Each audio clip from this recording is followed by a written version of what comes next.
Good afternoon. It's Wednesday, 2 o'clock. It's Fast Facts and Features with me, the brand ambassador for Ethical Flooring. And it's February. It's the month of love. And we want to continue the ethical flooring love story. Last week we heard, Kevin, why you love what you do and love how you work with your wife and have conversations with your kids at the dinner table about business and lots of good stuff. So now I want to know, why do you love your team? Ooh, yeah, I was saying, said to you off air that's probably my favorite topic to talk about, because I mean, we all know people who work, with a team on a daily basis. Who you spend the time with is super duper important, because you spend more time with them than you do with your family. Yes. It's unfortunate, but true. So, the dynamic that you're working with, the people that you're interacting with, and, I hear all these horror stories of people who don't get along with people in the office, or there's office rivalries, or, this person hates that. And, I'm sad when I hear those stories for those friends and that are involved in that, but I'm like, wow, we just don't have that here.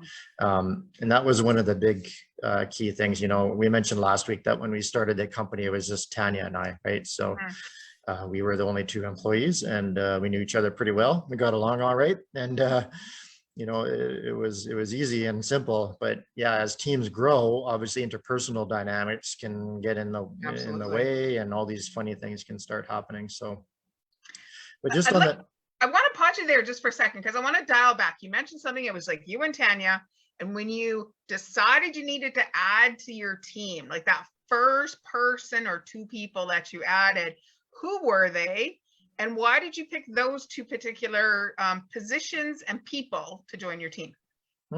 Great question. They were right in the beginning. Nikki is one of them. I can't remember if you met her or not. Yes, I have.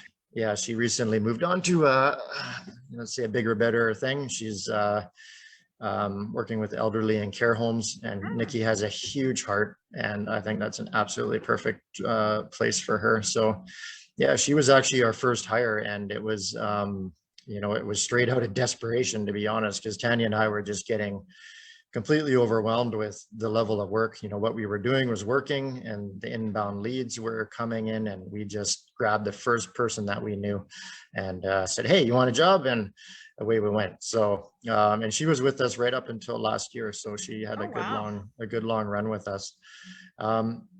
And then the first kind of primary sales role that was brought on was Mr. Bill Parsons, who we're proud to say is still with us. I think it's 7 years later now. Wow. So he was our first sales / project manager that we hired.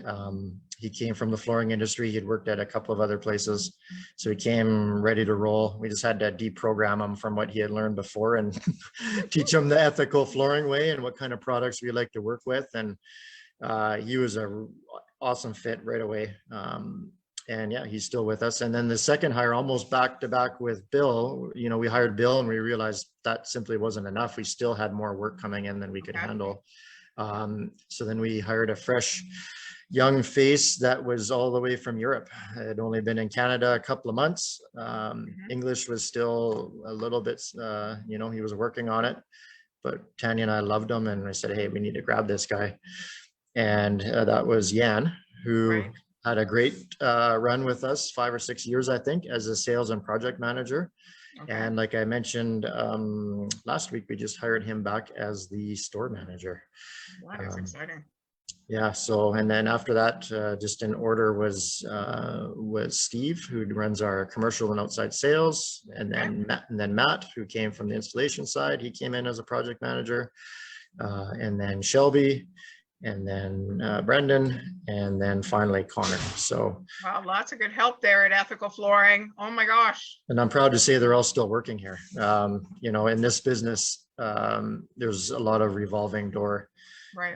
As you know, I'm sure even on the sales representative side, it's a tough industry sometimes, and a lot of people come and go. But I'm proud to say, other than one trainee who we had to let go at 3 months just because it was clear it wasn't going to work out, everybody that joined the team has stayed and just grown and advanced their career and their position. So we were so excited to the team that we have, and to offer them opportunity, you know, as their skill set grows and their time with us grows, to offer them an opportunity to grow with us at the same time.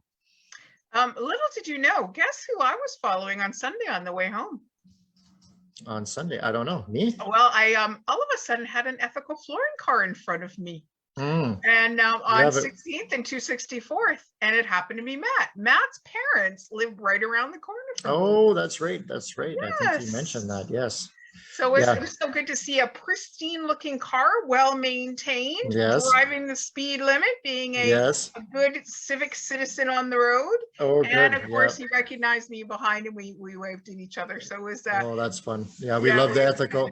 really fun. We love the ethical flooring sightings, because there's quite a few cars now that have the distinctive wrap on them. So yeah, we were all over the city. Glad to hear Matt is a very awesome guy and very responsible. I don't doubt that he was driving well and politely. So We might do a fun little contest maybe in the spring as cars get back on the road. To spot an ethical car, take a photograph, tag it on social media, and we might do a little prize. I'm just thinking that I because like that idea. yeah, that'd be a lot of fun because they're very well maintained cars. Matt had that car really looking clean, and for a white car, it looked very, very clean. Yeah, no, that's fun. And we're all over. It'd be fair to everybody in the city because we go all over the place. So it's yeah, you may spot us in anywhere. And as you said, even way out in Surrey there, right? So at this time, let's talk a little bit about your installers and the people that support you on the back end,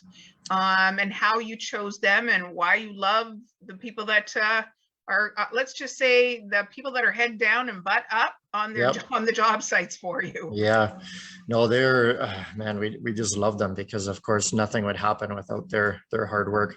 You know, when Tanya and I were brainstorming ethical flooring and what we were going to do, you know, as you know, we came from another flooring store. We both worked there together, and you know, we kind of brainstormed, what do we not want to do that was present in that environment. And one of the key things that we came to the table with was that we wanted to hire the best people that we could find on the sales and on the install side. So both on the front end and the back end, find the best people that we could, pay them what they were worth, and see what happens. And, you know, that's really difficult in an industry that is at times all about pennies and nickels. So it was a bit of an experiment whether it would work, and it has worked. That's why we have a great team on the sales and project management side, and why they still work with us as they grow in their career. But on same with the installation side, it's so funny that you talk to people, and I guess they have no reason to know, but you know, you and Jeanette know that not all installation contractors are created equal. No, there's some that, for lack of a better word, are a bit prima donna-ish. They just want to do straight in, just give me a straight in floor, maybe one nosing, and I want to get out and get it done.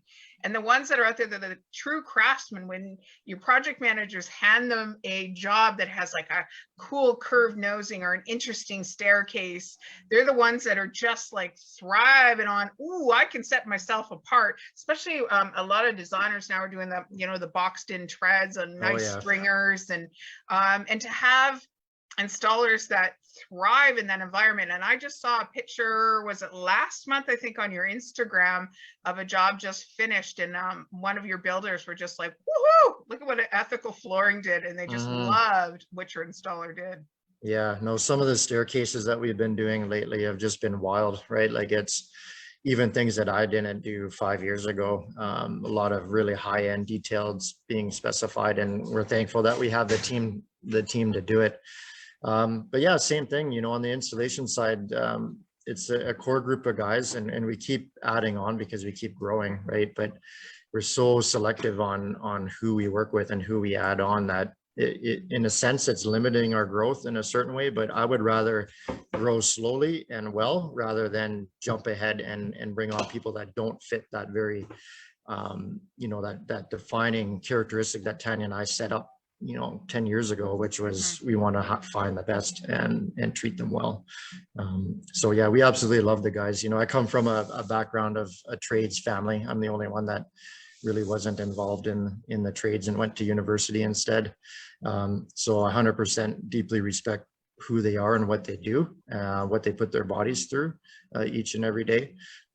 So that appreciation for their work, you know, filters down from the top of the company all the way through, and they sense that, I hope. And that's why the good guys, they like working for us. Yeah. And if any person in an organization in the flooring industry represents the warranty the most, is your installer on that particular line. If ever you have a problem with any of your products, so remember when I was a project manager, that was always the first line. It's like, who installed it? What were what were the ticket boxes that were done ahead of time? And that is like the salesperson is the front end to the customer, and it basically starts and stops with the quality of your installer and how that installer is definitely appreciated along the path in order for that floor to be installed correctly. So when the supplier comes and asks the question, you're like, here's the guy. He's he's top notch from basically the subfloor all the way up to the top floor. He's an excellent quality guy. And girl, because there's when I was working, there was a girl installer as well. And I think you might know her, but she's kind of gone out on her own, but that's a separate story. Oh, that'd be awesome. I haven't met one yet, but I would be more than happy to. She does. But you're right. That was her jam. That'd be a cool specialty, actually. But yeah, you're right. I mean, we can do everything right. We can have the best products. We can sell it well. We can project manage it all. But at the end of the day, it comes down to the person putting it in. And that can be frustrating at times, because if you're a control person, you know, and you like to control the entire thing, that doesn't happen. You partner at the final stages with the installer to actually get it put in. But yeah, you're right. Again, it comes from the top of the company, right? Because a company and an ownership can put force on the installer or pressure that our primary mandate is to do it quickly and just get in and get out as fast as you can. And that's the most common pressure in the flooring industry, where, you know, if I'm interviewing a new subcontractor or whatnot, I always say, you know, we want you to do it properly, no matter what that takes. That is our foremost consideration. And a lot of guys love that and they join us. Some guys can't get their head around that and they say, it's probably not the place for me. And I'm like, you're right, it's not. So there's other places that they can work for. Absolutely. So next week, let's tune in, and I'd love to know why you love your suppliers in the industry. Okay. Awesome. So that's where we're taking this month of love conversation with Kevin. And at the end of the month, we're going to meet, the new store manager, to wrap up this month of love and why he loved the fact that he could come back to Ethical and be part of the team once again. So enjoy your day, everybody. Tune in next Wednesday, 2 p.m. right here on the Ethical Flooring Facebook page. Enjoy. Bye-bye, everybody. Thanks, Jeanette. Bye.